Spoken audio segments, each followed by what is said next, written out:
Hi folks, Matt Easton here. Fairly simple topic I just want to touch on briefly, and I'll hopefully in future weeks be talking about this a little bit more. But I've recently, I guess you all realised from watching previous videos, that I've always been into pole weapons, particularly spears. I have taught spear to some degree for a few years, but really not very regularly in my classes at all, largely because it's just not very practical to transport a load of poles to class, and I don't have enough poles in fact to equip the whole of a class, certainly not the normal class size that I deal with.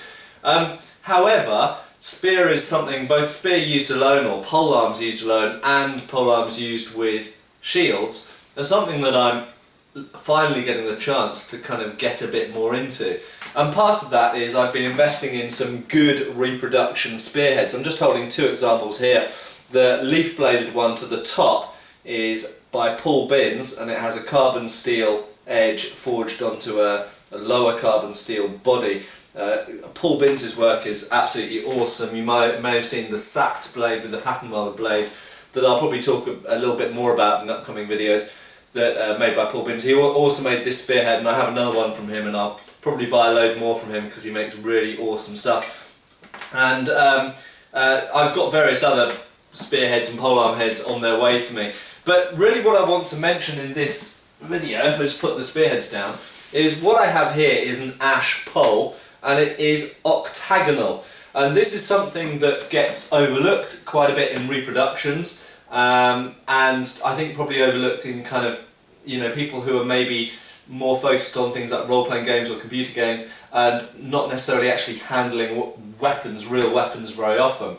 But having flat surfaces on a pole is actually really important if you're using a pole weapon that has a cutting edge, or even if it has a striking hammer or an axe blade or a spike on it. Very simply because if you have a head at the end of that weapon, this pole here is 8 feet long, okay? If I'm holding it near the back and I'm using the front end to hit, to stab is fine because there's no edge orientation, but if I'm using it to hit or to hook, although I can visually see which direction the axe blade might be pointing in, if it's an axe blade, if it was something like a partisan or a glaive or a cutting spear, it's very difficult with those narrow blades to really tell edge alignment, and so you have to rely on the feeling in your hand. And this is the same reason why, let's see if it touches the ceiling, it doesn't, there we go. And incidentally guys, when you hear me hit something, it's not the ceiling, I've actually got quite high ceilings here. It's a light fitting that's right above my head. But it's really important to be able to feel edge alignment, and that's one of the reasons that swords, like the example at the top, and indeed sabres as well, generally have oval grips, or even sometimes towards almost rectangular grips. I'm actually a really big fan of very flat, thin grips because I find they massively assist edge alignment. And one of my biggest criticisms of modern replica, particularly medieval era swords, is they often have grips that are too cylindrical. If the grip's too cylindrical, it's very difficult to tell edge alignment or feel edge alignment.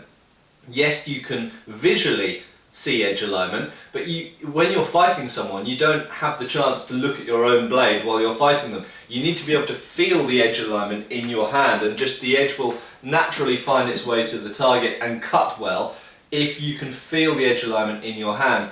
Obviously swords with cross guards, or where you put your finger over the cross guard, can assist with edge alignment, but even, you know, if you're looking at Viking era swords or most medieval period swords, where you're not sticking your finger over the quillon, you can't all the time necessarily feel edge alignment just with your thumb and your index finger. And it really helps if you have a grip which is more oval or flatter than round. And this is especially important with pole weapons. If you have, if I just pick up a round pole, here we go, here's a round pole, and this is intended for a spear. In fact, it's actually intended for this spearhead. Okay, while this does have cutting edges on it, it's not really designed, this type of spear is not really primarily designed to cut with, of course, it's designed to thrust with, and the cutting edges are kind of incidental. Yes, perhaps you could in some situations chop with it, but most of the time that spear is going to be used with a shield in the other hand, and it's going to be used one-handed. So in that situation, trying to cut with a a spear one-handed is not very practical. So it's not necessary that that type of spear, thrusting spear, should have planes to the shaft. So it's perfectly fine to have a cylindrical shaft. However, this octagonal shaft here is intended to go probably on a winged spear, which has a significantly longer edge on both edges of the blade and is used to cut with, push cut, draw cut and chop. And in fact, if you look at the Viking sagas, there are clear references to hogspot, as it's called. I don't know how to pronounce it. My Scandinavian languages are not developed, should we say. But that essentially means chopping spear, or it's usually translated as hewing spear. I'm not very keen on that description. I think chopping spear, according to my Swedish friends, seems to be a more accurate translation.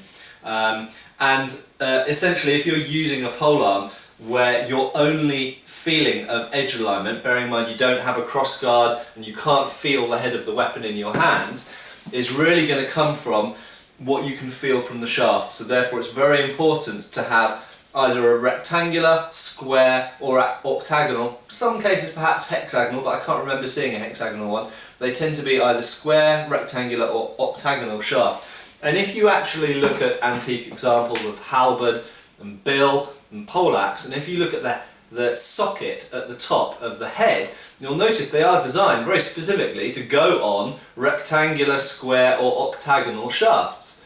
And it's the same with many partisans, and debatably true with some winged spears as well.